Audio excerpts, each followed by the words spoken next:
right. These are little notes taken from the backcountry. This will give you a bit of context.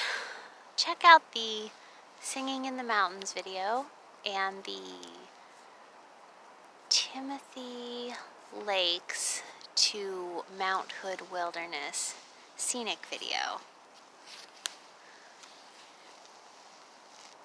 Here's a little drawing I did, and I'm going to read you some of my thoughts. That was the approach to Mount Thielsen. I'll let you enjoy the view while I read. The Beauty of Overpacking, PCT Diary 8/17/21. Day 5 on trail began at Watchman's Lookout in Crater Lake National Park on the 13th. No matter how much of a die-hard mentality you enter this journey with, i.e. no skips, no flips, no flops, this year with fires and last year's fire closures, you will be skipping sections. So it was with me. Walked all of Crater Lake National Park and 10 miles into Umpqua to the top of Mount Thielsen before heading down to Highway 138, 5 miles below, and into the cab of my favorite mystical being's steel steed, otherwise known as my boyfriend Anthony's truck. Day 2, I caved after choking on smoke from the Umpqua fires all morning, and when I found service, made a princess in distress call from near the top of Thielsen. As we both spent the summer as park employees, Anthony was not far away, about 1 hour's drive. It was his day off. We discussed the smoke, current fire complex development, and air quality. He gallantly volunteered to rescue this rather dirty and tired princess and convey me around all the mid-Oregon hazard regions. A skip up to the town of Sisters above Bend was agreed upon. We picked up 3 fellow hikers on the way, dropping them off at various desired locations. Spent 2 nights in Sisters at a darling campground, the Creekside, hospitable to hikers. The town of Sisters is a lovely, sparsely populated mountain town known for its pilots' training programs at the local high school, and a thriving music, art, and outdoor scene. Check it out if ever passing that way. Population 2,500. On Sunday, I simply rested feet and recharged, enjoyed a coffee from Dutch Brothers, read a book, a Louis L'Amour short stories collection, explored town a bit, and bought a pair of trail runners at the local gear shop. I had purchased some Columbia waterproof boots in anticipation of the soggy Washington weather conditions and tried to test them out beforehand. But unfortunately, after 30 strenuous trail miles, a few blisters were forming, which is an unusual thing for me. Money or happy feet win. I gave the shop owner $10 to ship my Columbias home on Monday when the post office opened. Would have done it myself had a marvelous opportunity not fallen into my lap a few hours previous. After placing calls to local trail angels the day before and researching bus routes and schedules in hopes of finding a bypass ride around the next fire closure, the answer literally walked up and spoke to me. The best I had been able to come up with was either a $41 3-hour bus ride or a $45 taxi to the trailhead. No one would leave until Tuesday.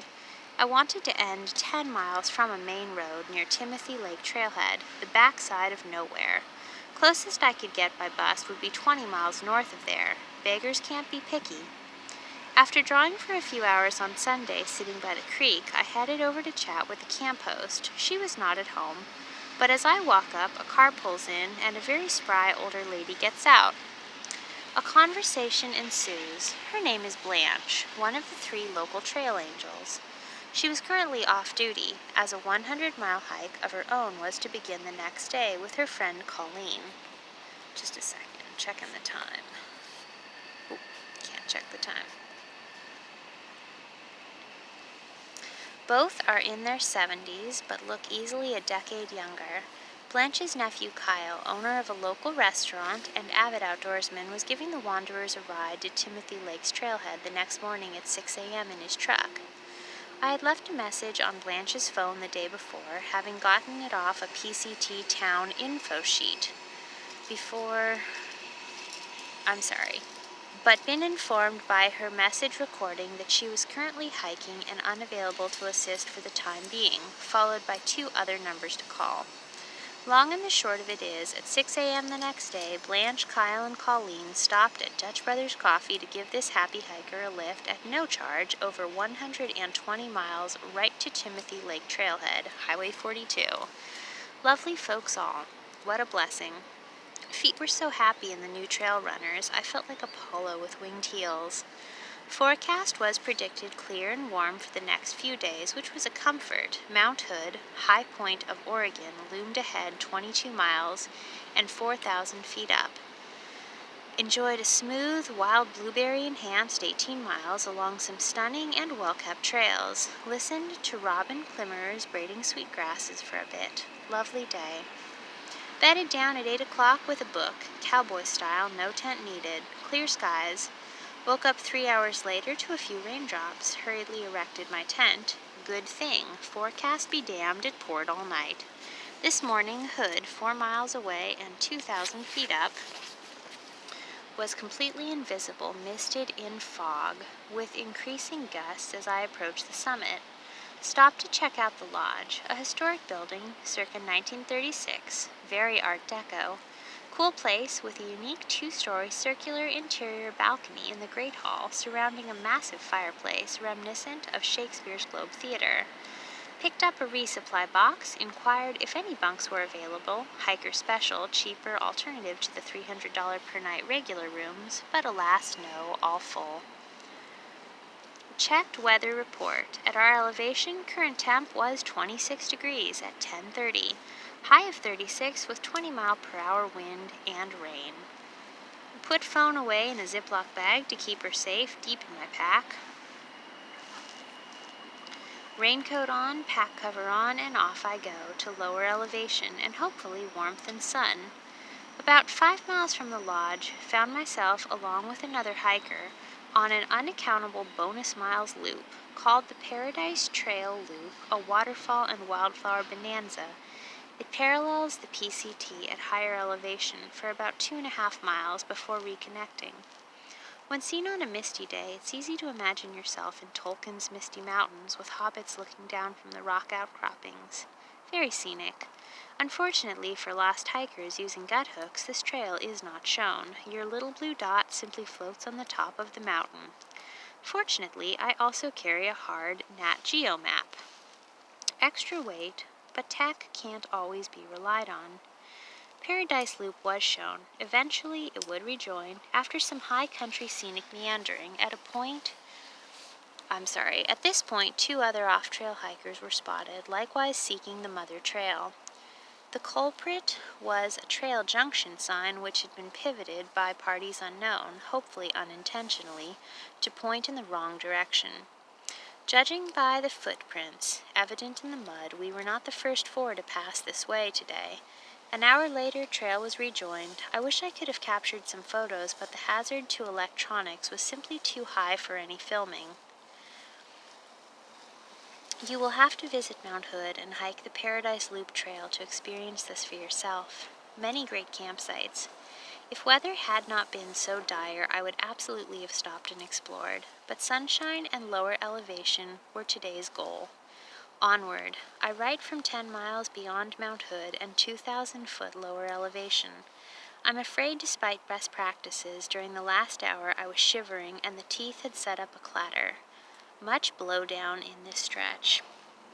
Temp in the high 40s to low 50s here now. I'm camped at the trail junction of the Ramona Falls 5-mile waterfall loop spur trail. Half-mile behind is a stunning canyon with a hardy river crossing over a log at the base. Sadly, no pictures were taken today due to weather. I'll have to try and draw a scene or 2. Setting up camp was a challenge due to low temp, numb fingers, and fatigue. Gorgeous location, though. My plan is to zero here tomorrow, slack pack the waterfall trail, backtrack to photograph the river crossing, and dry out my soggy shoes, socks, day clothes, and tent fly. Contrary to prevailing ultralight wisdom, I'm often guilty of overpacking. My parcel of dubious articles, at least as seen through ultralight summer hikers' eyes, were all put into use today. hard copy North Oregon PCT map, little extra food, zero in an amazing rural spot, sure, why not?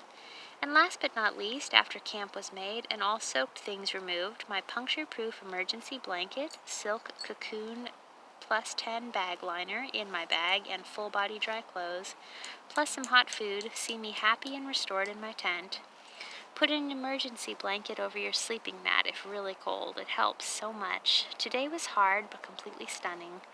Ramona Creek is right next to me. We'll sleep well tonight. Fingers crossed for sun tomorrow, even in mid-August. Be careful in the mountains. Try and come prepared. Ooh. Sorry about that. Here's the next little drawing I made. This was a very lush pine area. This was the approach up to Mount Hood. Lots of ferns. Moss hanging in the trees. I did this guy from memory. I don't think I quite got the perspective right, but hey, I tried. I have one more little essay for you. That's the Columbia River.